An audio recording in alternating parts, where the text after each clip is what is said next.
Bismillahirrahmanirrahim. Assalamualaikum warahmatullahi wabarakatuh. Perkenalkan, nama saya Abbas Jaris dari kelas 9B. Kali ini saya akan menceritakan ulang salah satu pengalaman yang tak terlupakan.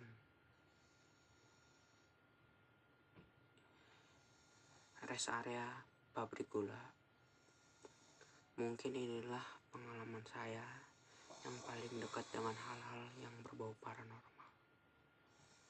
Semuanya terjadi ketika saya dan kedua orang tua saya pergi ke Solo untuk menghadiri sebuah acara keluarga dari pihak ibu. Kami berangkat dari Jakarta sekitar jam 2 siang lewat tol Ancol.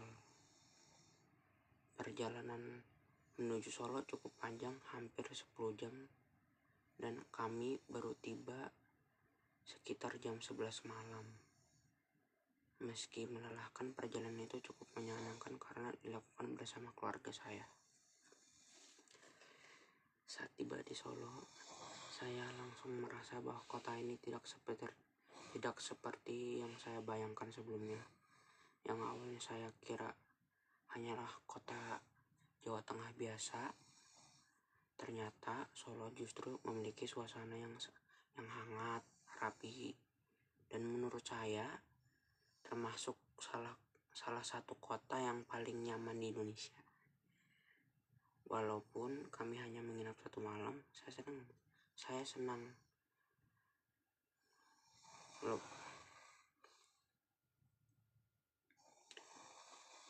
Walaupun kami hanya menginap 1 malam, saya cukup senang bisa merasakan sedikit kehidupan di kota Solo. Setelah acara keluarga selesai, kami bersiap untuk kembali ke Jakarta. Dalam perjalanan pulang, kami sempat singgah ke Semarang karena ingin mengunjungi Lawang Sewu, salah satu bangunan bersejarah yang terkenal. Namun, ternyata pada hari itu ada konser besar yang berlangsung di sana, sehingga kami tidak bisa masuk ke museum karena sudah terlanjur mampir. Kami hanya berhenti untuk makan sebentar sebelum kembali ke jalan tol. Ayah kemudian mengusulkan untuk mampir ke sebuah rest area yang cukup terkenal karena dulunya merupakan pabrik gula tua yang diubah menjadi tempat wisata kecil. Letaknya juga searah dengan rute pulang kami. Karena itu, rest area ini cukup unik karena bangunan-bangunannya masih mempertahankan bentuk lama, dan di sekitarnya terdapat beberapa rumah kosong serta sisa bangunan pabrik lama. Ketika kami tiba, rest area itu ternyata cukup ramai. Dari mobil, saya sempat memotret beberapa bangunan kosong yang terlihat menarik dan sedikit menyeramkan. Setelah itu kami masuk ke area utama pabrik gula. Di dalamnya ada banyak toko dan warung makanan. Kami memilih salah satu warung sederhana untuk makan malam. Sambil menunggu makanan, saya sempat menonton film horor di ponsel. Kebetulan film itu juga tentang pabrik gula yang mirip dengan tempat kami berada. Karena semakin penasaran, saya bertanya pada penjual warung, apakah pabrik gula ini memang pernah dianggap angker. Penjual itu menjawab dengan santai, seolah sudah sering mendapat pertanyaan serupa.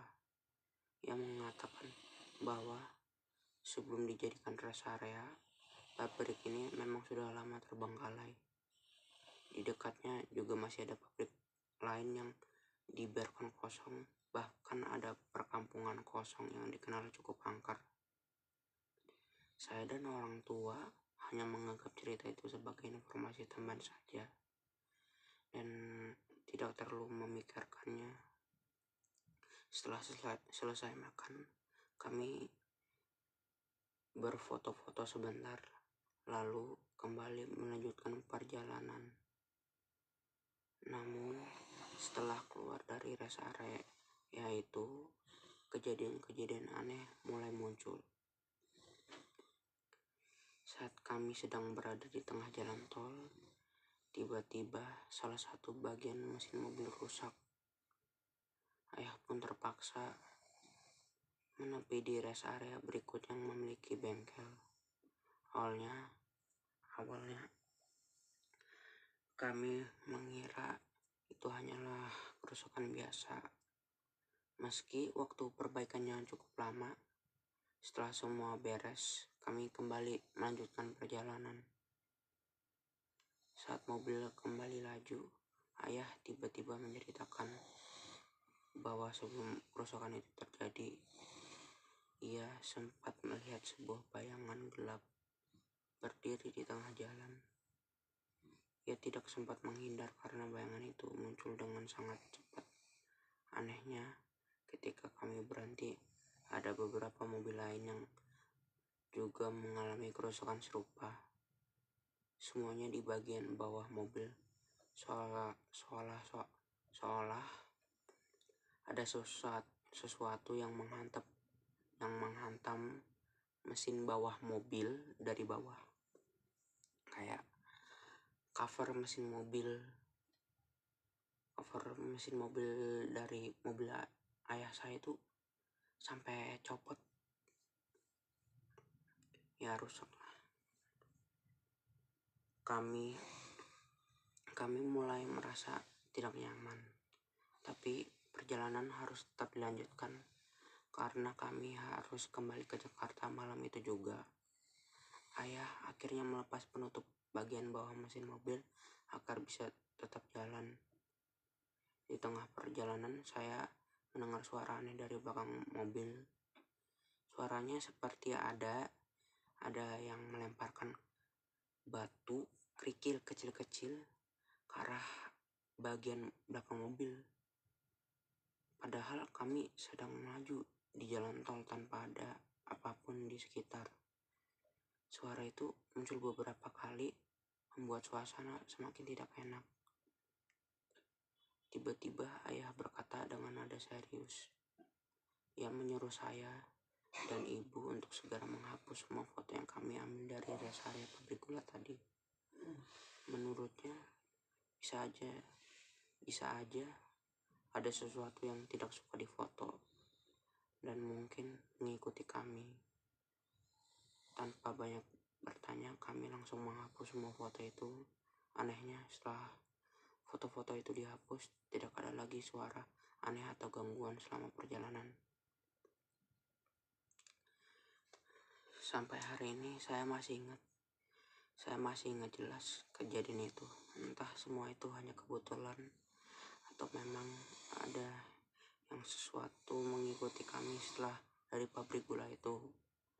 Yang jelas, pengalaman tersebut menjadi salah satu perjalanan paling aneh dan cukup paling berkesan dalam hidup saya. Itu saja. Terima kasih. Assalamualaikum warahmatullahi wabarakatuh.